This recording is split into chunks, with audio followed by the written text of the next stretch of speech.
some pretty shitty damage. Targets to make a saving throw be poisoned for a minute. Sickening Cloud, 20-foot radius cloud. The cloud is heavily obscured and lingers for 2 rounds. Each creature that starts it makes make a point. Okay, so... Okay, yeah, I got some thoughts. So the first thing is, this thing is not a CR3 monster. It has vulnerabilities to 1, 2, 3, 4 damage type, 5 damage types. It only has 10 AC. This is barely a CR3 monster. Barely. Like, I don't think it's a CR3 monster. It's really not doing any damage. Like, the damage is really minuscule. So here's what I would do if I were you. Here's what I think I would think about if I were you. One, I think that you said this thing didn't feel like it was super exciting. I think most monsters can feel exciting or not exciting depending on how you run them.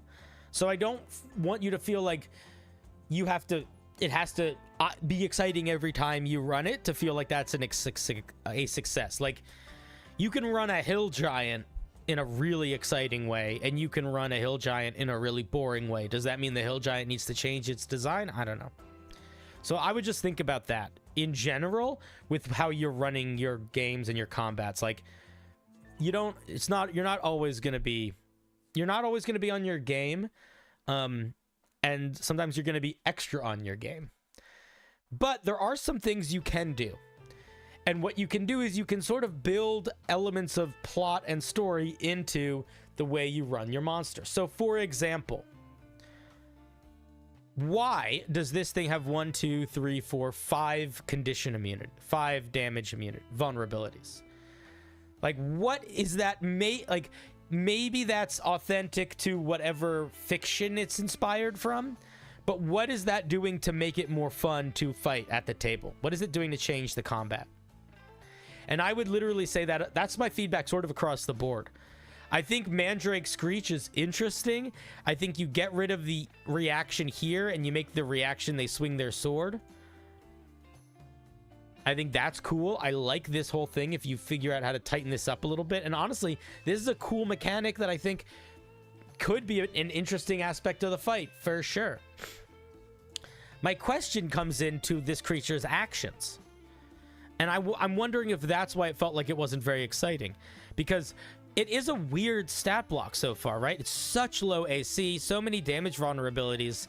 So you're sort of expecting an element of like, oh, this thing's going to be weird.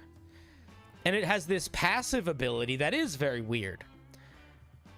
But when we get down to its actions, what are they? A very basic attack that does the basic poisoned condition. And then a cloud that does the basic poisoned condition. You're giving us 2 features that kind of do the same thing. And you're also giving us 2 features that really don't feel like they bake into this at all. And maybe they don't need to immediately tie into mechanically what's happening with Mandrake Screech. But these attacks feel like they could be on any plant-based monster. They don't feel specific to this plant-based monster. And maybe that's why this feels like it wasn't that exciting. Because my guess is this move happened, and that was cool. And then for the rest of combat, it was just doing its basic attacks as a CR, its basic damage attacks with basic poison and just running around. So if I were you, I would simplify Mandrake Screech a little bit. And honestly, it could just be combining things in the way I said. Taking the damage out, I think, could work too. And figuring out if/what would make sense to change about this thing's actions to make them feel like they're pushing it in a direction. Make them feel like it's doing something interesting.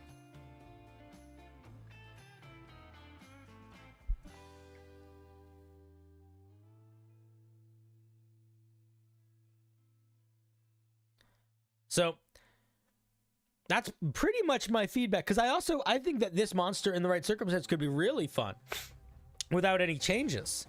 I think that like it could work totally fine.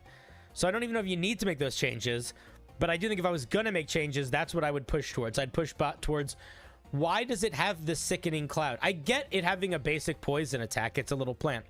But if you're going to give it a special thing, why does it get Sickening Cloud? How does that tie into the flavor of this monster? How does that tie into the story of this monster? And how does that tie back into the mechanics of this monster?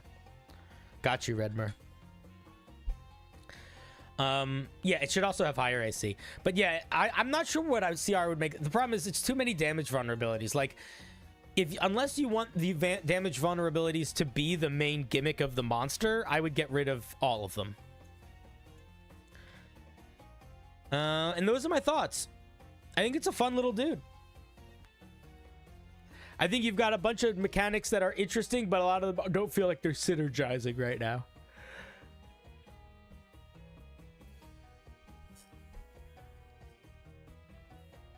You feel like it's missing a sonic-based attack? Oh, that's true. You could replace the thunder damage here to like a yelp. It's not a bad idea. Anyway, cool idea for a monster.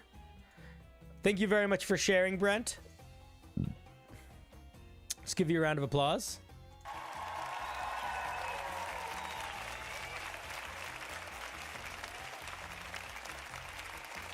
Thank you, thank you, thank you.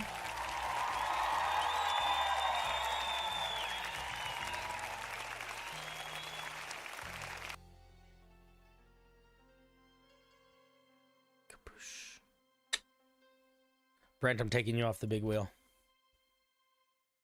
Or the little wheel. Remember, if you become a Twitch sub, a YouTube member of the very cool level, or a patron of the Rising Seeker level, you can submit Homebrew to the little wheel. Look how littler it is.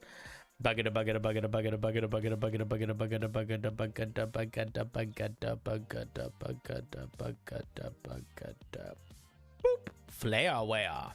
Also, in case you missed it, guys, next week, not next week, this is what we're doing today on stream, and then on Tuesday we're doing a similar thing, and then on Wednesday we're doing a themed homebrew night, and the theme for this week is D&D species / races based on monsters. Ooh. So if you want to do that, that's going to be what we're doing on Wednesday if you want to submit something for that. Flairware. What you got for us? A wacky magic item that brings a classic game to life. Is it Hungry Hungry Hippo? I would say monsters from D&D or popular movies, books, and TV shows. Video games. Bag of script stones. Oh, is this Scrabble?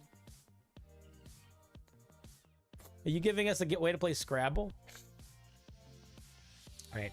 A small cloth pouch reveals only a dark void when opened.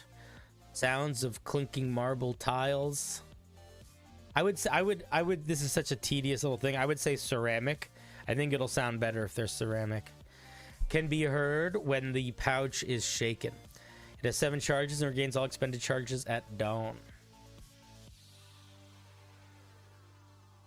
You can use a bonus action to expend 1 charge and reach your hand into the pouch, producing a script stone. Each script stone appears as a marble tile with a letter engraved on it.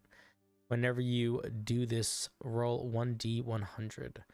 The letter on the tile you produce corresponds to the result. Okay, as an action, you can arrange the script stones you have produced to form a name of a creature or non-magical object. A spectral version of that creature or object instantly appears in an unoccupied space within 5 feet of you. If it is a creature, it acts on its own free will. The creature or object created in this way lasts for 1 minute or until it's destroyed, in which case it vanishes without a trace. If you attempt to form a word with the stones that is not a valid word, the bag is instantly destroyed. Okay, I have some thoughts. Conceptually, it's very fun. But I do worry that, for example, Brent brings up a great idea. God only takes 3 letters. What if you put the word God? What would happen? Do you, Flairware, and don't answer me, just think about it. Do you have an answer for that as the designer? Because that's a thing that would happen.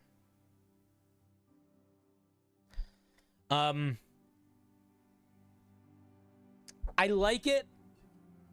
I like it if it was a magic item in a book. I don't like the way it's represented here. I think it needs a little bit more mechanical focus. And I have a couple ideas as to how it could. Yeah, but Pixie, is it a good idea to make a rare magic item that very easily could create a situation where you can just end a game?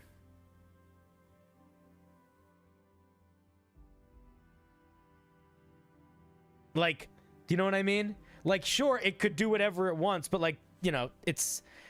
Yeah, so Urk Language brings up what I was going to say. The mechanic here is very tedious. In order to use this mechanic, you need to roll 7 100... You need to use 7 You need to roll 7 D100s, pick 7 letters, and then take the time to figure out what they're going to be, or do that one at a time. So if I were you, I think that's the biggest challenge that you need to figure out, because I'm going to be honest with you, man. I would love this item in a book or a movie. I would not use it in my game. And it's not because it's too powerful.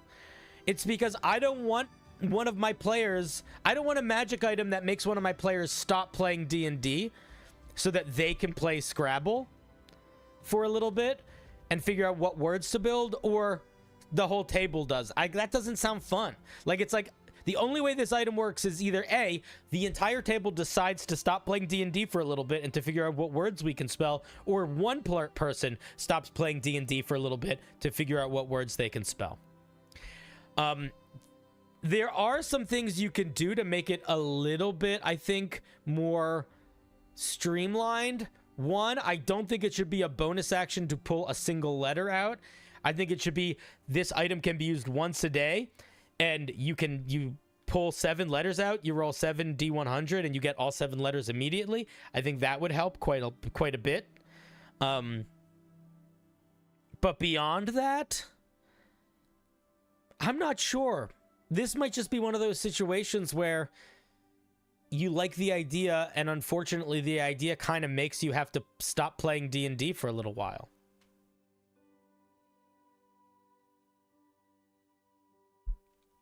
It should definitely be very rare. I also think there should be limits on the things that you can make. I would argue you shouldn't be able to make a creature, and I would argue you shouldn't be able to make a magical item, and I would also probably limit the item's size. So what I would probably do if I wanted to make this balanced is I would probably, because there is a magic item like this. The magical pigments is like this, where you paint something and it becomes real. But it has very specific rules about the things you can make. And yeah, exactly.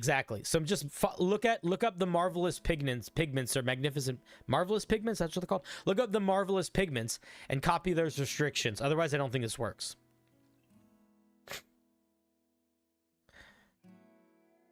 That's my feedback. I think it's a fun idea, but I think you got to limit it or it doesn't work. Is this a Scribblenauts book? Kind of. I mean, it's Scrabble. It's Scrabble. It's a Scrabble board. That's what it is. But yeah, fun idea. I think it's a little too open-ended right now. Check out the marvelous pigments. What are their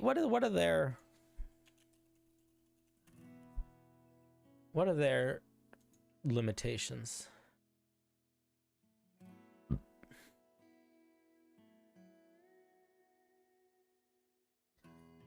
Nothing created by the pigments can have a greater value of 25 gold. If you paint an object of greater value, bop, bop, bop, bop, bop.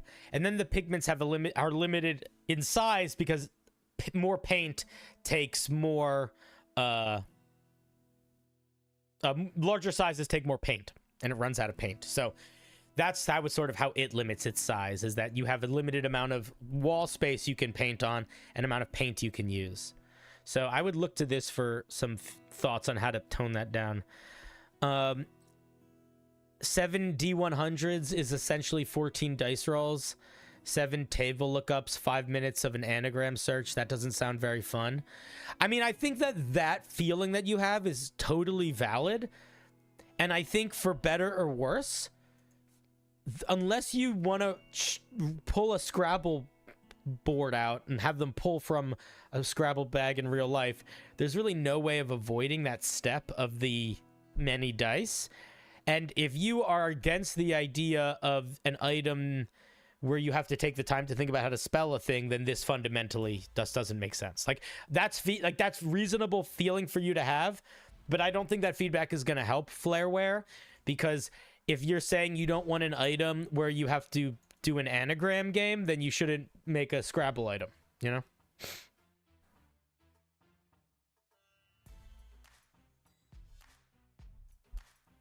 Dragawolf, that's completely changing the item into something totally different.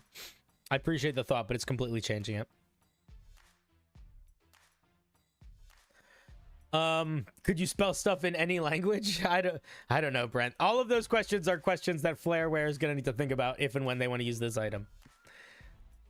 You could say standard Scrabble rules apply. It could just be a little thing at the bottom here. Could find a way to make the D20 table work for tile grab. Just drop 5 vowels. Again, I think that's overcomplicating it and making it something different. I don't know if that's actually going to be easier or slow it down. Like, the dice rolling is annoying, but that's not the tedious part. The tedious part is the spelling. I mean, not tedious, but time consuming part.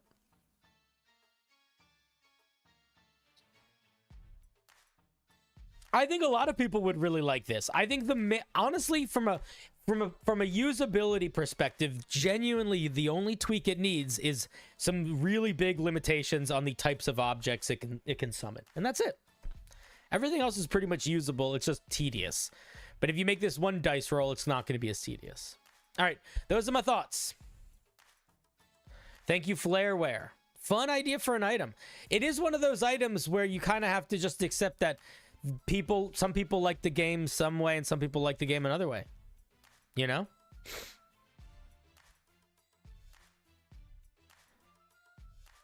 I knew it would be a Vegemite item.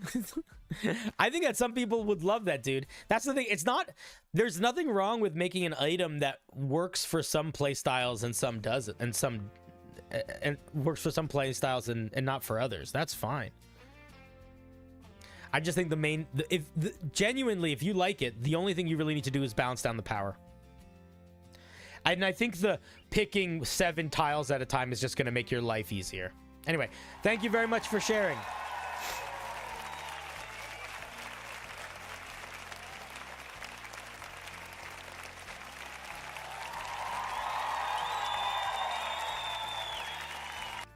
You also might want to think about if you can use words that exist. What words? Like, there are things that exist in this world, like a car or a gun, that don't usually exist in D&D worlds. So, like, what would happen? Could they use that? Could they use those types of items? Or would they be just limited to D&D items? And by that same logic, could they then sort of, like... Could they ask for things that only exist in D&D worlds? I don't know. Things to think about. Nuke, rocket. Yeah, there's a lot of stuff. All right. Thank you, Flareware. Back to the big wheel.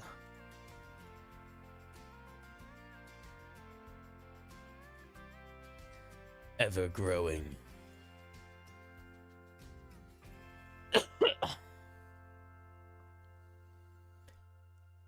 Based on usable words of the wielder's knowledge, you'd have to be careful with that, Eclair. I think that solution could totally work at some tables, but I could very easily see that turning into an argument around player versus character knowledge. And like player being like, my character would know what that was. I'm like, no, they wouldn't. Like, that conversation would definitely happen. What do I think of a stream where people submit homebrew revisions of the official character options? I think that would be the quickest way to make me want to end stream that we could possibly do. That would make me want to end stream quicker than if we just did a stream that was all artificers. Because I don't think most of the character options are bad. I think most of them are pretty good. And I think that most people, when they try to make revised versions of the subclasses, fail. And I don't think they fail in interesting ways. And if I'm going to watch people fail over and over and over again, I'd rather it be in interesting ways, which is what is more of what we get when we do more open ideas. But yeah, I don't want to do a revision stream. No, that doesn't sound fun to me. Buggadoo, buggadoo, buggadoo, buggadoo, buggadoo, buggadoo, buggadoo, buggadoo, buggadoo, buggadoo, buggadoo, buggadoo, buggadoo, buggadoo, buggadoo, buggadoo, buggadoo, buggadoo. White robot. All right, Mr. Robot. What was your goal? Let's see. If you're here last, yeah, the Drake Warden we looked at last stream was a perfect example of that. The goal was to create a cool pair of swords that synergize with each other. Are they intended to be used together with other people? They're not to be dual wielded. With other people. That's fun. While lore-wise, this pair of artifact weapons, they function identically to each other, except for one having rend form while the other has rend function. What? What is rend versus rend function? Are you doing a magic item that's like a computer? I hope not.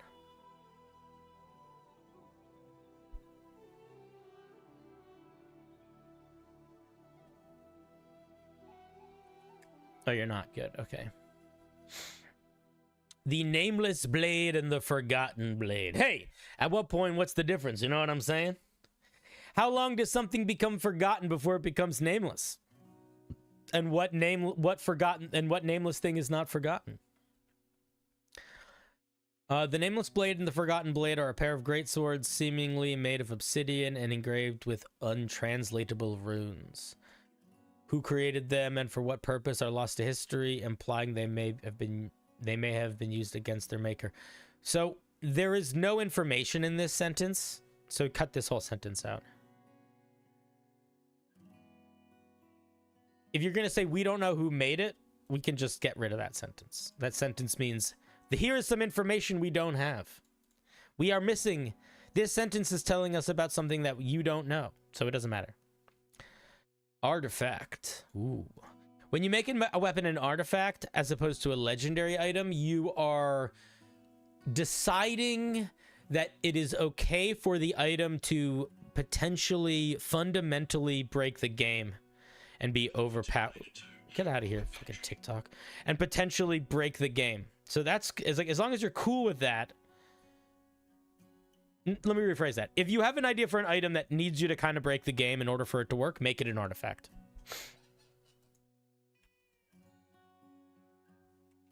Good night, FX. You're a champion. Sister Blades. Attacks with this weapon have advantage against any creature that has taken damage from the other within the last minute. I think that by having it triggered... Here's my thought. It's an artifact, so of course we want it to be really strong. But we want it to work towards its goal. And I would say, I think you have two choices here. I think that all attacks made with this weapon have advantage against any creature that has taken any damage from the other weapon for a minute is too much. I don't think it's, I think it's, not only is it a little too, I don't think it's too powerful for an artifact, but I think it's too much in that it doesn't really make us feel like we have to team up with these items. I think these items should be designed to have to work together to make them feel cool. So I would either make it so attacks with this weapon have advantage against any creature that has taken damage from the other one within the last round, or since the beginning of your last turn. So it's like, you hit the monster, I hit the monster. You hit the monster, I hit the monster. Or the next attack that is made, like, or change the language here, where it's like, when you hit a creature with an attack with this weapon, the first time somebody with the other weapon swings at the creature, they make that attack with advantage. So it either is automatic for a round, or it lasts a longer period of time, but it's just triggering on one attack, sort of like guiding bolt. So that's what I would do if I were you there. All right, guys, I got to be right back. I'll be back in 2 seconds. BRB. BRB. Un momento, por favor. Here, I'll leave you with some jazzy tunes.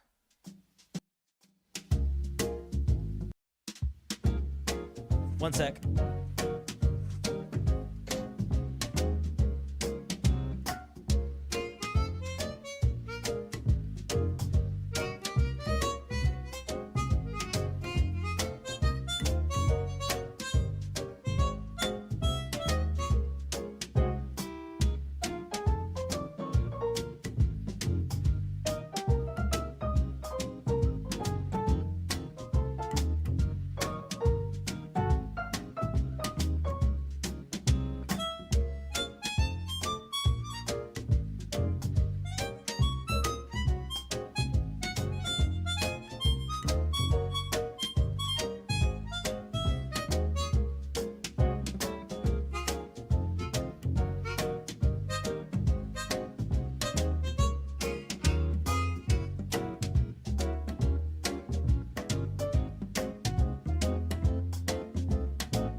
Okay, I'm back.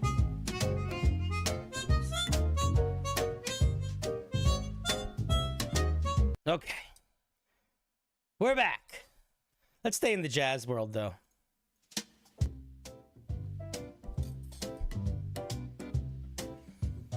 All right, let's take a look what's going on with these features.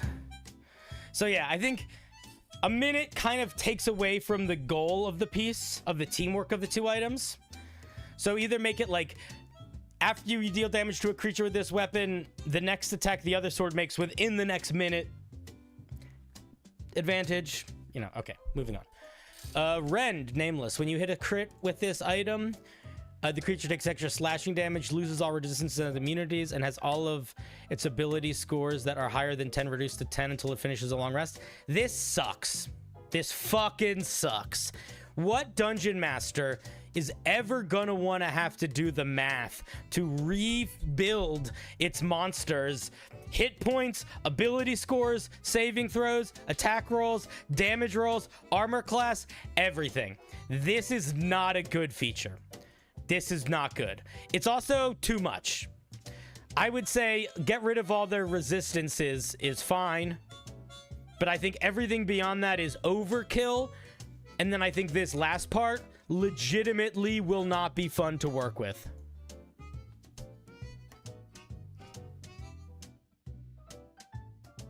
Like, it just won't work. Because that's not how monsters, their numbers don't just go up and down super simply. There's like equations, right? Like the stats and all, it's a twisty. So I'd completely remove this part. Who wants to recalculate their monster's hit points? They recalculate their monster's hit point maximum and AC and attack rolls and saving throws in the middle of a fight. So yeah, and again, I think till a long rest is too much. Make it for a round. Make it for a minute.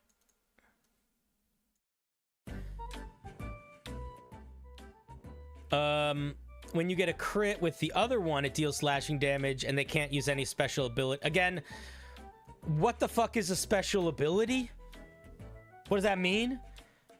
Is an attack a special ability? What if their attack does something unique? So, like, for example, let's say we're using this on a goblin. A goblin, what part of the goblin's class is its special abilities? Is it bonus action to dash or disengage, dash or hide?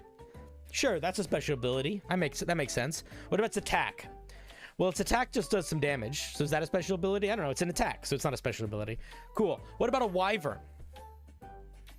Is a wyvern's tail attack a special ability? Because a wyvern's tail attack does something unique. So I think the language here is confusing. And I think that if I were you, I would rethink the way I organize this feature. I would maybe say it cannot cast spells or use any magic. You could say that. It's easier to make an argument for what magical abilities might be than special abilities. Again, long rest is way too long. Both of these features are kind of... Also, they're both kind of boring. Like, you're not going to get to use them that often. When you do get to use them, they're really good, but you have no control over them being really good or not because you don't really get to know when you get to use them. So it's like, it's almost like it's going to be overkill every time you use them in a way that I feel like it just, doesn't really do anything for me. Question mark, question mark, question mark, question mark. Are you the designer? If you are the designer, I'm going to politely ask you to shut the fuck up. Because when you are the writer, it is not your job to explain your homebrew or your logic behind your choices. It is your job to take notes based on the feedback I give and my reactions and chat's reactions. And your homebrew has to stand up for itself. Because if you were thinking that any action that isn't an attack or basic action is a special ability, that is a very specific definition that you just shared to me that is nowhere in this fucking homebrew at all. No single person that used this homebrew would ever come to that conclusion 100% guaranteed. Some of them might. Maybe 2 or 3 out of 100 would. But a whole lot of people would just look at that and be like, what's a special ability? So the note that you should take there is not, oh, I should speak into chat and clarify this. The note that you should take there is, this is really fucking unclear. And the reason why I ask people not to talk when we're reviewing their homebrew is because you are not in the room to explain it with some random jabroni that wants to use it online. Or if you are in the room with the person that wants to use it, you don't want to have to re-explain it every 10 minutes. You just want it to work.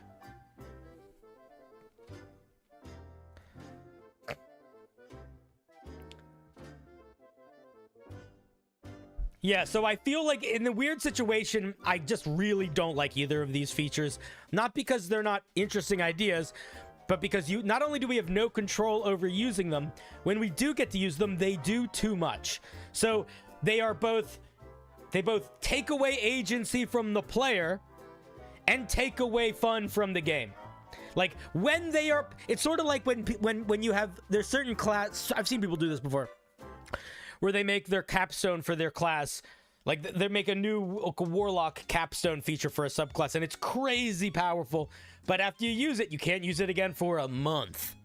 And it's like, that doesn't make it fun. That just makes it so it's not fun most of the time because you don't get to use it, and it's not fun when you do get to use it because it's too powerful. And that's sort of where I'm sitting with these. It just feels like overkill. All right, let's take a look at longing to erase. When you attack a creature who is currently under the rend form,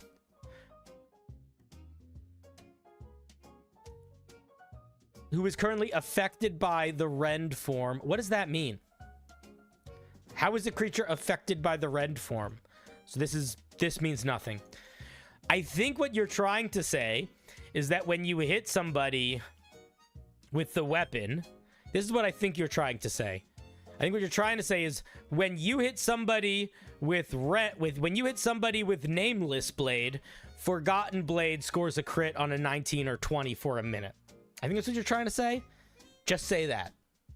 Just say that. This is fucking gobbledygook. This sentence is fucking shit. I also think, though, that you might need to just rethink that whole ability. I also think, because I think, straight up, I think you might need to rethink this whole ability, because I think you need to rethink this whole ability, and because I think you need to rethink these whole abilities. So if this whole ability is just tied into these three, I would say it's not worth worrying about too much. It's just worth getting this stuff to be a little bit less focused on crits. When a creature is affected by both of them at the same time, this language again needs to change. The creature dies. Yet, no, this is too much. Duh. This is stupid. Obviously, this is too much.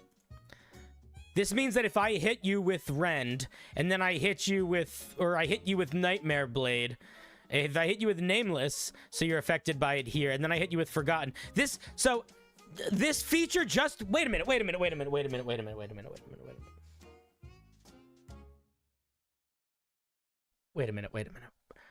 This feature makes the whole rest of the item do nothing. This feature makes the whole item do nothing. What are we doing here? Oh my, cause look. You don't have to crit. You don't have to crit, because when I hit you with an attack, it affects you. You are being affected by it. All I have to do is hit you with an attack. So if I hit you with one weapon, and then I hit you with the other, you die. So all of these tie-ins to you getting advantage and disadvantage and extra stuff doesn't matter, because I am affected. This is affecting you. But this does it. This counts as affecting, friends. Oh, the Rend abilities. I see. Yeah. Who sent this in? I'm sorry I'm being harsh, robot, but I feel like I think the core concept of this item is fatally flawed. So I think we're going to pull back. I don't need to read the rest of them. It really doesn't matter. So here's what I'm going to say. I would not build... I think the idea of building two items that trigger off of each other is fucking awesome. And I think there's a lot of fun stuff you can do there. I think the fatal flaw you have, and unfortunately you really leaned into it, was tying that special thing into critting. I think that's the mistake you made. The crits are both of the crits are too powerful. And getting to crit more doesn't fix that problem. And this ability is not fun. This just is another overkill. It's just the creature just dies forever. Okay. Cool. They don't get to have a fight anymore. How does, like, you know what I mean? Like, so if I were you, I would rethink... If you want to have an aspect of it trigger off crits, I think that's fine. But having all of it trigger off crits is not good. Is really not good. And then beyond that, I think that everything you're doing with the crits is much too much. Like hitting way too hard. I'll just give you a little example. I think with the Rend form, having them lose their resistances, great. I think with the function form, having them lose their spells is great. Everything after that I would get rid of. Everything after that I would get rid of. And I would not make it forever. I would make it a round or maybe a minute. Nothing longer than that for either of these abilities. I think getting one to crit on a 19 or a 20 is cool, but I also think if you're going to be critting that much more, the extra damage is now redundant. We don't need it. Yeah, don't have much more. Those are most of my thoughts. So basically, I need to rework the majority of these items, cut the on a crit mechanics. The final ability should probably trigger on death if someone is cursed or both. You don't need to do anything. You can do whatever you want. I'm telling you the things that I struggled with. And I think an artifact that is completely built around critting is not a great idea. Especially because it's doing so much, and it's all so one note.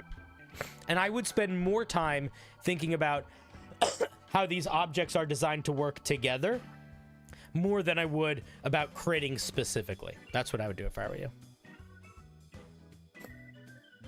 So those are my thoughts. Interesting idea. I think a little too one note.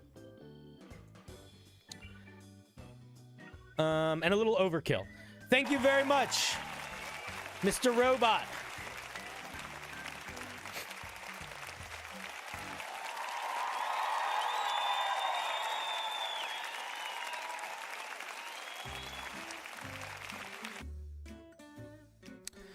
Arnix, where are you a YouTube member? If you are a YouTube member of the very cool level, you should see it both in the YouTube member tab and on the Discord in the member submission section.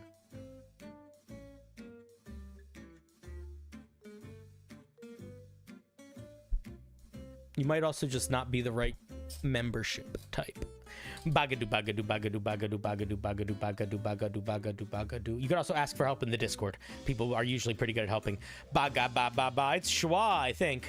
Yeah, it's Schwa.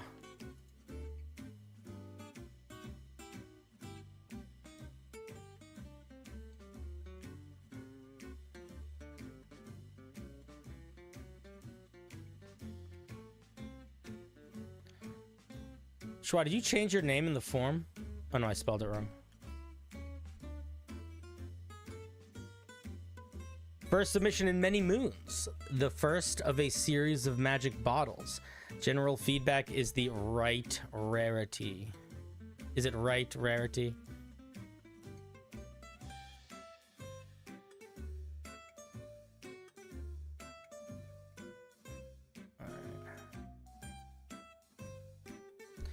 I gotta just, honestly, Arnix, don't be sad. That's on me. I really should just get rid of the $1 tier. I wanted to give people a $1 tier so that they could, like, decide to support if they wanted to.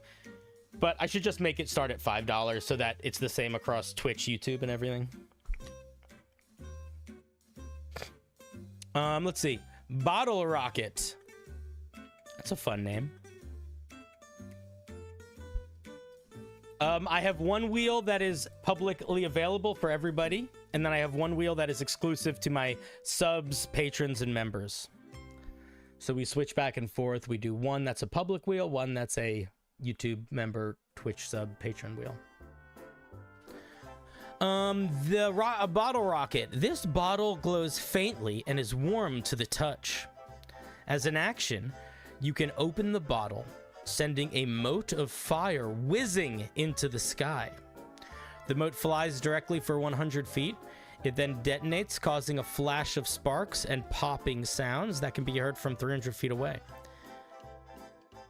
After it is fired, the glow and warmth fade. The bottle rocket cannot be used again until the next sunset, at which point the warmth and the glow return to the bottle. This is a great item.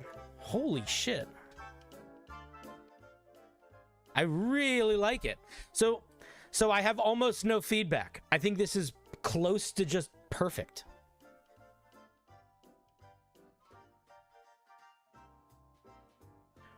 It's like gotcha all over again. It's really not, man. If you click on the Arnix, if you click on the membership, it tells you exactly the things that you get. So you didn't do that. That's on you. It's not gotcha. If you want, I can just get rid of it. But I'll, you know, that's kind of a shitty thing to do for people that are just trying to be a little bit of a support. But whatever. If you feel like it's a gotcha, you can go fuck yourself. All right, so here's my feedback on this. Main feedback on this is that there's two things that I think it needs, and that's kind of it. Thing number one that it needs is we need language for what happens if it hits an object before it goes the 100 feet. And I think it should just explode. Like if it hits something before it's done traveling. And then the other language, and this is really maybe not a big deal, but what's the how bright of a light does it make when it explodes? Like we see that it can be heard from 300 feet away, but a flash of sparks, how big is the flash of sparks? You know what I mean? Is it 30-foot radius? Is it 10-foot radius? Because there are circumstances that we could be playing where I could actually use this quite like efficiently in game, where basically I could light it. Like if I'm in a dark hallway, or let's say I'm in a dungeon and the room extends beyond my dark vision, I could shoot it and it would burst in light, illuminating part of that room. I need to know how much of the room it's illuminating. So get language in there for the radius of light that it makes when it bursts. And get language in there for the what happens if it hits something. And then I think it's good. This is a common magic item. It should not do something if you hit a creature. It is a common magic item. Common magic items are chill. It should have no negative impact on hitting a creature.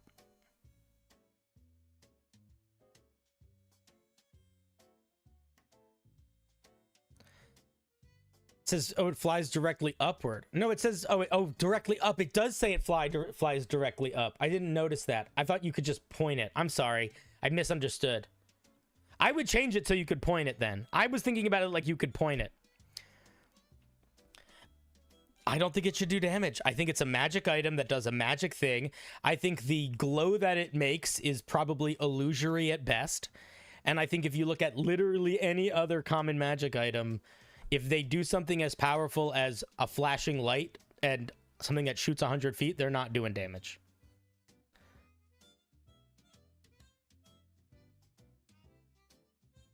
What's up, Zach? How's it going, buddy? Guys, Zach Speaks Giant is a shithead. No, I'm kidding. He's my buddy. How's it going, Zach? I couldn't think of a clever, mean thing fast enough. Sorry. Anyway, Schwa, this is a really fun item, dude. I love it. It's great. Simple, straightforward, punchy, delicious. All right, let's give Schwa a little round of applause.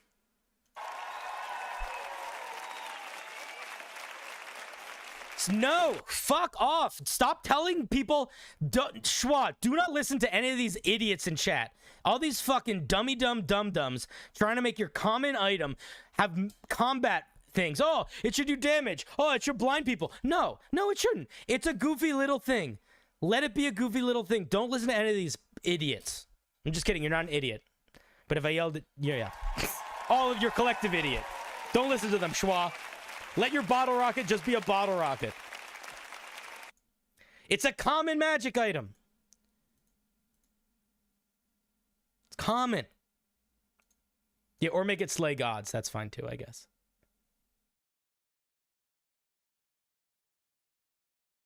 Where'd the music go? Where'd the music go?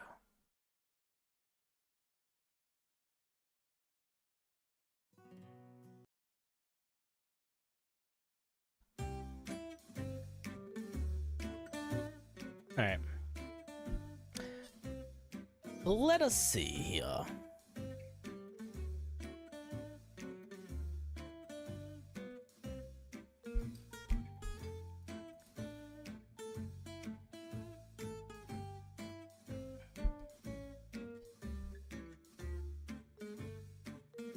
There's a common magic item. I forget what it's called. It's an orb, and it allows you to negate 1d4 necrotic damage.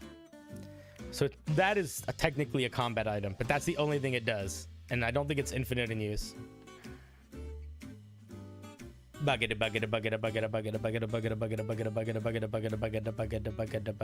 What's my preferred web browser? Your mom. Duh. Ginger.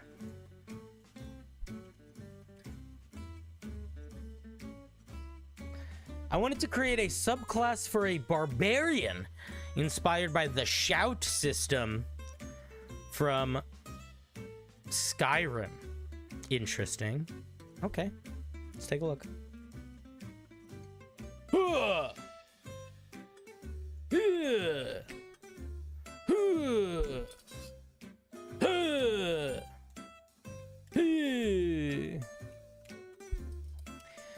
Path of the Voice. Starting at 3rd level, when you choose this path, you're able to channel your voice into a powerful shout that can be wielded in battle. While raging as a bonus action, you can shout forth a battle cry that pushes enemies in a 30-foot cone back 15 feet.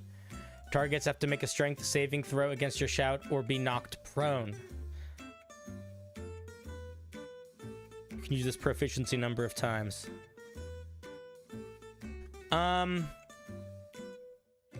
I like this idea. I think it's fun. I think you're missing a couple pretty important things. I think the saving throw needs to not be at the prone. The saving throw needs to be for the whole thing. So they shouldn't automatically get pushed 15 feet. The saving throw needs to be above it. Number 2, is this enough to get at 3rd level? I don't think it is.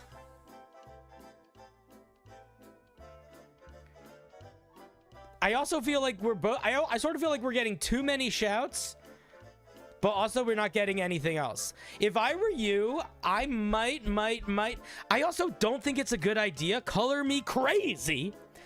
But I don't think it's a good idea to make your main rage mechanic something that is charge-based. I don't think there's any D&D subclass for barbarian that's main rage mechanic has limited uses. Like, I don't know if that's a good idea. And you're sort of in this weird position where you gave it limited uses, I think, because you understand it's pretty powerful. But you're also getting them back on a short rest. So you're sort of gonna have a lot anyway. So I don't know. I feel like you're not fixing either problem. You're not fixing the problem of it being limited, and you're not fixing the problem of it being too powerful. You're sort of not doing either by doing both. So I would play around with this a little bit. I think the idea is fun if you just get the saving throw up here. But I think the idea is fun. I just think you gotta figure out how to make this more reasonable in both directions, both of power and of usability. And then we need a ribbon feature. This should not be our only 3rd level feature. We need something else. We need to feel like whatever we're gonna feel like. What is this? Like the path of the voice, whatever that means. Maybe we can do the thaumaturgy cantrip. Maybe, I don't know, we can throw our voice, somebody suggested in chat, but we need something. We need something to feel special, something to feel different. Because I don't think this is enough on its own. At 6th level, when you or an ally within 10 feet of you has to make a strength or constitution saving throw against an enemy attack, magical effect, or spell. Why are you being that specific? You can use your reaction to grant them advantage on the roll. How often can you do this? This is cool. I like it. It needs to be... This is what needs to be limited. So I would say... And I also just cut out half the words. When you were an ally within 10 feet of you has to make a strength, constitution, or strength or constitution saving throw, you can use your reaction to give them advantage. I think that's fine. And then make it like once per day or once per rest. Like, realistically, if you're comparing this to other barbarians, which you should be, the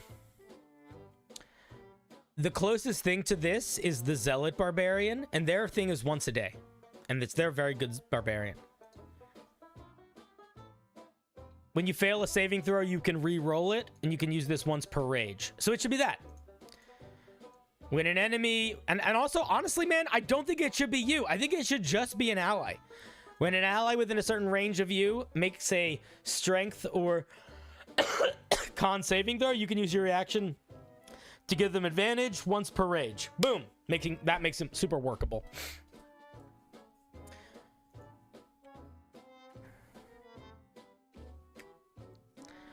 Uh, 10th level. At 10th level, the power within grows. That sentence feels weird. You can choose 4 new battle cry shouts to add to your repertoire. What? Additionally, your power shout now deals a bunch of damage. Ooh. That's... Okay, let's do one thing at a time. This is... If your power shout now deals 2d8 plus half your level is force damage, your power shout is now broken in power. This is way too powerful with way too many uses. This is a bonus action to do 2d8 plus half your damage to all creatures in a 30-foot cone and knock them back and knock them prone. And you can do this proficiency bonus times per short rest. This is like the same power level as like some cleric channel divinities. And they're getting that like once a short rest. So, and it's usually not a bonus action, it's usually an action. So if you want to improve this, I think that's fine. This improvement is too much, and it also feels kind of late in the game for it. Now, what the fuck do you mean by we get 4 new battle cries? Are we waiting till level 10 before we get different options that we can pick from? Holy shit, we are. That's a mistake.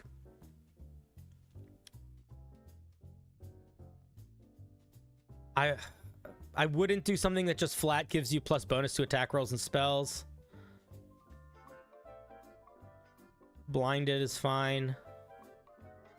Dropping stuff is fine. Frightened is fine. Are we doing damage with the main voice or not? If we're not doing damage with the main voice, a damaging voice is fine. If we are doing damage with the main voice, get rid of this. Get rid of this too. Get rid of this. Haste? Fuck off. You're letting us cast haste? No. Don't be crazy. Okay, so we're not going to worry about all of these. I'm going to just tell you this right now. A lot of this is busted. In a big way. Like, for minor example. The way that this is worded, it implies to me that I can use my shout's proficiency bonus times per short rest.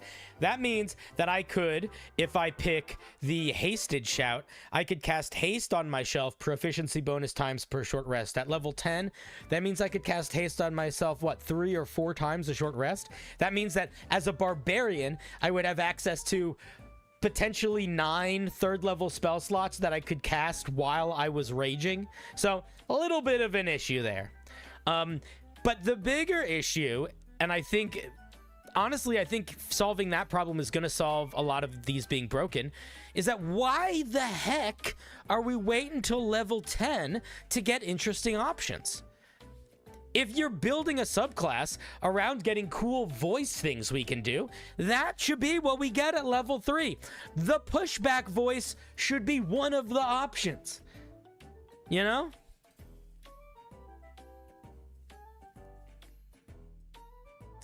So I think if I were you, I would rework a lot of the way I'm building this up. Yeah, chat is very on the nose of how broken the haste is. We don't need to go into it too deeply. What matters more here, I think, is figuring out the layout that you want. We should not be waiting till level 10 to get any of the, like, this feature, the picking shouts, should be the 3rd level feature. And then you just gotta make it balanced.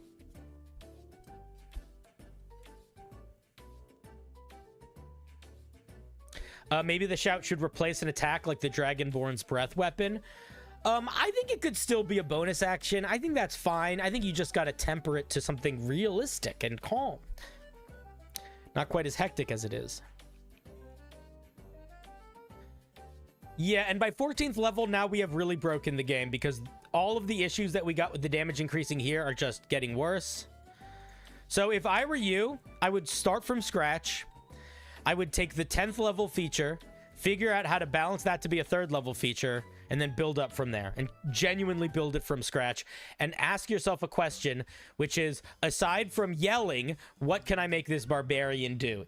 Because if the only thing you want to do with this barbarian is copy the Skyrim voices, then this shouldn't be a subclass. It should be a magic item. If you want to flesh it out as to like a whole character, then I think it should be a subclass. But its current iteration, this feels more like a magic item pulled into a subclass than like a subclass. Make it like the Battlemaster, pick 2 or 3 at level 3, then at higher levels you get more. Yeah, totally would make sense. 100%. All right, thank you, Ginger. Let's give Ginger a round of applause.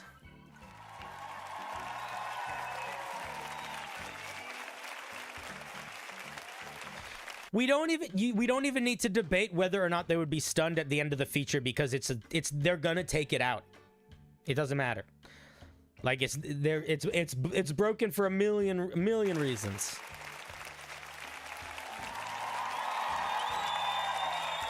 Thank you for sharing. Kaboosh.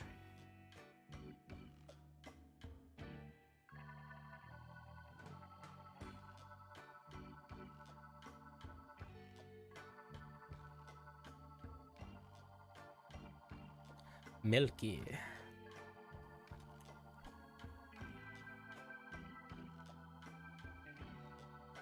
Bagadu bagadu bagadu bagadu bagadu bagadu bagadu bagadu bagadu. Sponge Man. What you got for us today, Sponge? A light-based sorcerer. Interesting. With the idea that bending light can be used for illusions and some inspiration for prismatic spray spell. Alright, let's take a look. Prismatic Bloodline.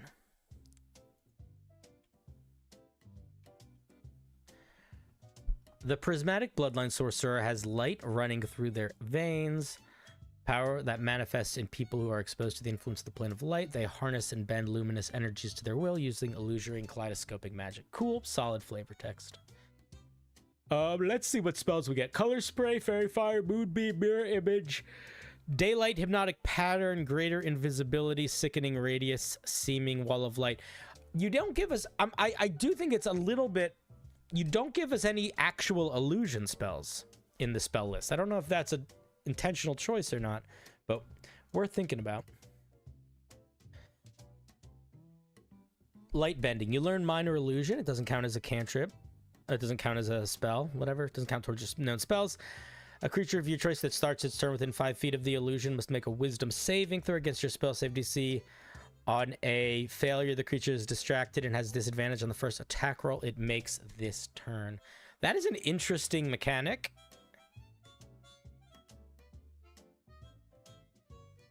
Is that enough for first level? I don't think that's enough for first level. That's my main feedback so far. I think this is underwhelming.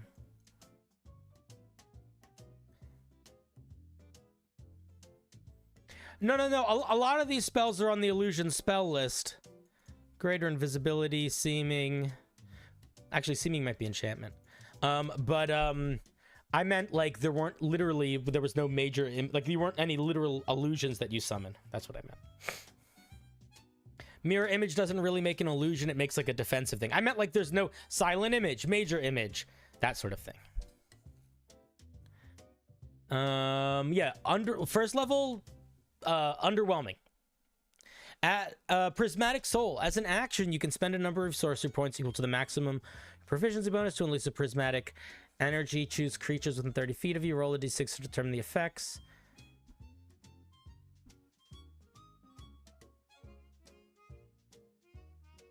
A number of the number of dice rolled for the damage is equal to the number of sorcery points. What? Okay, so if I use 2 sorcery points, I'm not rolling 2d6. I'm rolling 2 damage dice. Okay. Let's see. The dex save or fire damage, strength save or thunder damage and knocked back. Con save for radiant damage and blinded. Wisdom save for d8s of light. Okay.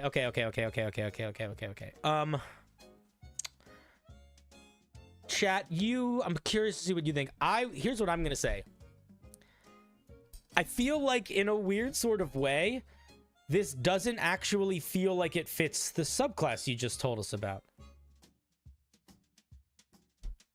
Because you're not really, because here's the thing, Prismatic Spray is really only a spell that has anything to do with light in name alone. Truly just name alone. So much of what it does really has nothing to do with light. And that's what I'm seeing here. Like, I don't know if I agree that we should have a 6th level feature where I roll a d6 and I get a random type of attack. Like, is that light? Is that really going to be what makes this thing feel like a prismatic sorcerer? I don't think so. I don't know.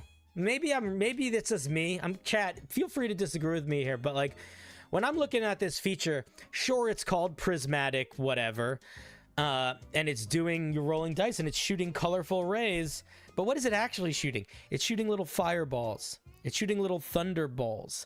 Like, I would say if anything, this feels more like something that I would put on like a sorcerer that I wanted to feel like a beholder sorcerer. Like, these feel like eye rays more than they feel like prismatic rays. And maybe that's because you're only shooting one at a time. But it's also because, like, what do? They just do a little damage and, like, a tiny other random thing. Like, the lightning one takes away reactions. This one blinds. The blind feels like light-related. This one forces a creature to attack? What? Like, yeah, I'm not against it conceptually, but I feel like the mechanics are not selling the fiction. It feels like if I called this eye raise and I called this eye raise and I literally changed nothing about it, it would feel good. Do you know what I mean?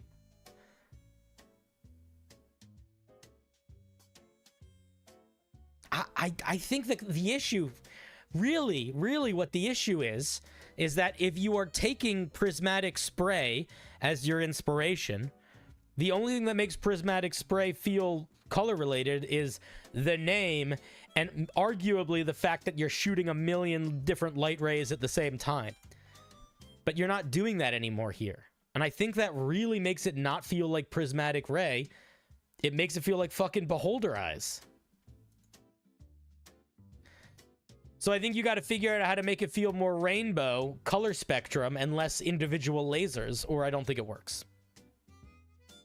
Let's see what we get for Kaleidoscopic Shift. While you're concentrating on a spell, you can spend 3 or 5, not 4, heaven forbid 4, sorcery points as a bonus action to shift its hue. If you spend 3, choose one of the following. What? This is... Why would you ever use this? If you have 5 sorcery points, I can use 3 sorcery points to change the damage type of a spell I'm concentrating on. Or 5 sorcery points to change it to a better damage. You get resistance to the damage type, but there's already a meta magic where you can cast spells using different damage types. And it's cheaper than this. And I can't think of any circumstances where I wouldn't just use it on the initial casting as opposed to like in the middle of the spell. And it's so expensive and it's not good. This is just this feature is just so similar to that meta magic. If I were you, I would come up with a different 14th level feature, like completely here.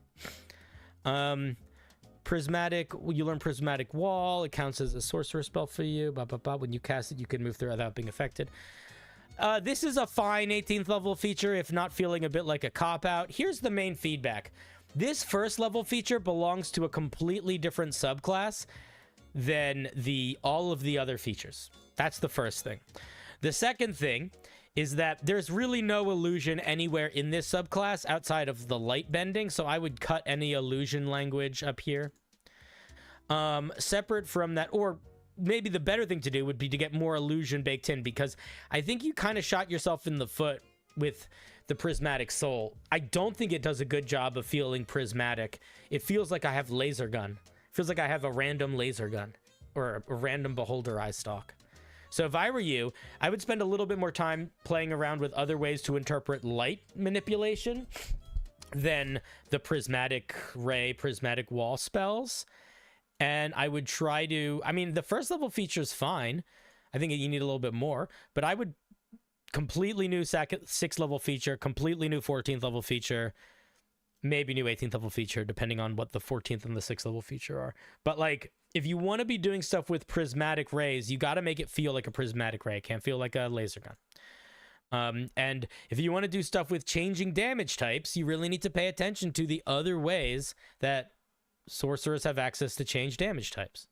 Because if you ignore that, you create a situation where this exists, and we don't need this. And maybe I misread that meta magic, and maybe that meta magic only works on instantaneous spells and doesn't work on spells that require concentration, and this one does let it work on spells that require concentration. Maybe that's what makes it unique here, but that plus getting a damage resistance is not enough for a 14th level feature. Certainly not at the sorcery point cost here. It's an interesting idea, but I think it needs a good chunk of work still. Thank you very much, Sponge, for sharing. Let's give Sponge a round of applause.